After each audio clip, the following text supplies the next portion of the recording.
Mais comment distinguer précisément les pays développés de ceux qui seraient sous-développés? Un processus s'y travaille alors pour comprendre et mesurer comment se produit du développement.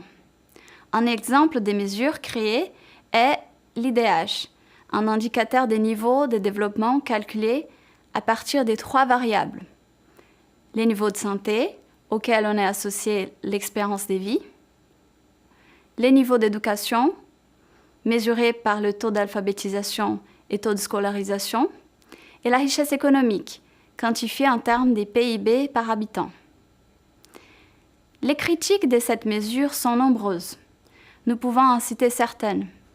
La première critique vient du renforcement de l'idée d'une vision linéaire, homogène de développement, c'est-à-dire que les pays sont classés en termes des niveaux de développement, ce qui construit une compétition et une course de rattrapage de progrès technologiques, de l'industrialisation ou de la croissance économique.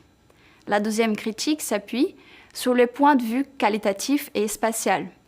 La mesure en économétrie reste assez fragile pour rendre compte des degrés d'inégalité sociale à l'intérieur de chaque pays. Pour citer une troisième critique, nous parlerons de l'IDH, à qui est reproché de négliger les variables environnementales dans les mesures comme la surexploitation des ressources naturelles, la production de déchets démesurés et le changement climatique. Ainsi, non seulement les indicateurs sont critiqués, mais aussi les effets de développement tout au long des années où politiques publiques, aide internationale et ONG s'efforcent de remédier au déficit de développement. Pour rendre compte de ces critiques, le développement est de plus en plus associé à des adjectifs qui mettent en valeur les caractéristiques oubliées ou qui viennent questionner sa conception classique.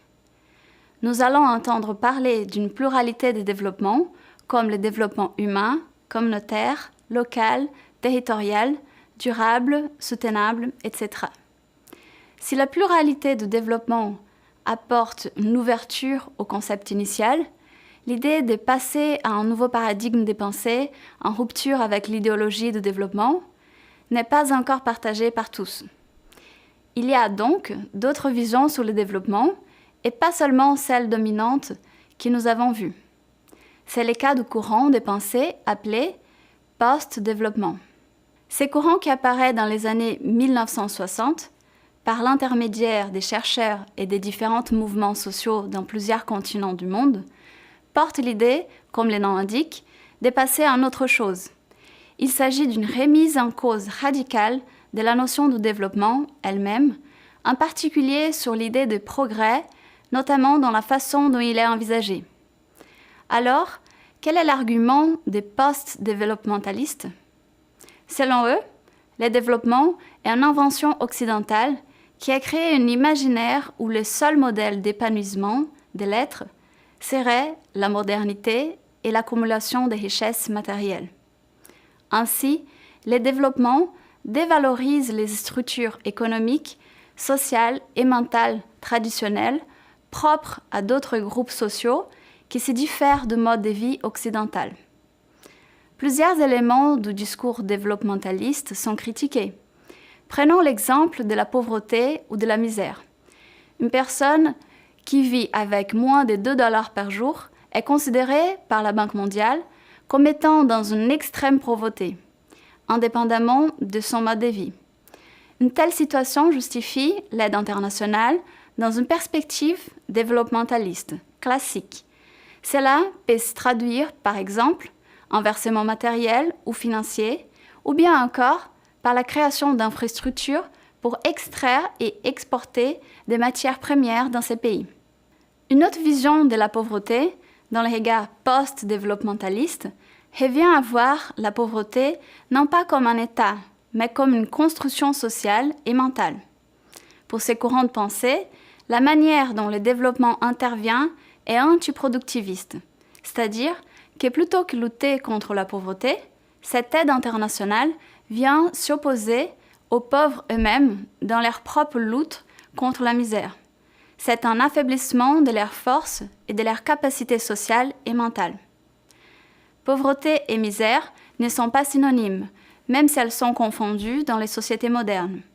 La première est le manque de superflu, alors que la deuxième est le manque de nécessaire. Par exemple, des communautés autochtones qui vivent dans la forêt, pêchent leurs poissons, cultivent leurs légumes et leurs fruits, n'ont pas $2 par jour.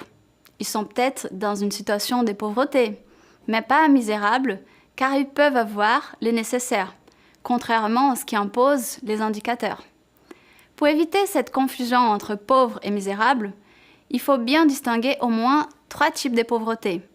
La pauvreté conviviale, qui n'est pas choisie, mais qui représente les principes de simplicité et de vie ensemble. La pauvreté volontaire, qui est choisie par les individus et collectifs. Et la pauvreté modernisée, centrée sur le travail salarié, où un individu se trouve exclu d'un système en étant considéré inutile, même s'il est qualifié. Pour conclure, nous avons pu voir que le développement n'est pas un concept neutre. On l'étudie d'une certaine manière et il existe encore des controverses entre les différents courants.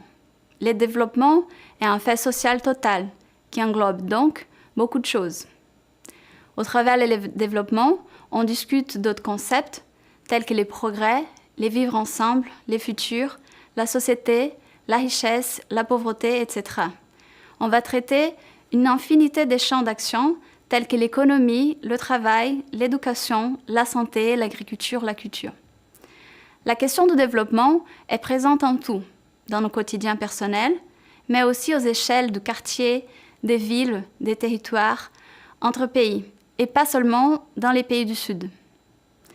Si nous sommes sérieux dans notre intention d'apporter une réponse adéquate à la question de la pauvreté, d'amélioration des conditions de vie, il nous faut changer à la fois nos modes de pensée, d'agir et de vivre en commun. Fondamentalement, réfléchir sur ce qui c'est le développement, c'est s'y poser la question essentielle de comment nous voulons vivre aujourd'hui et demain.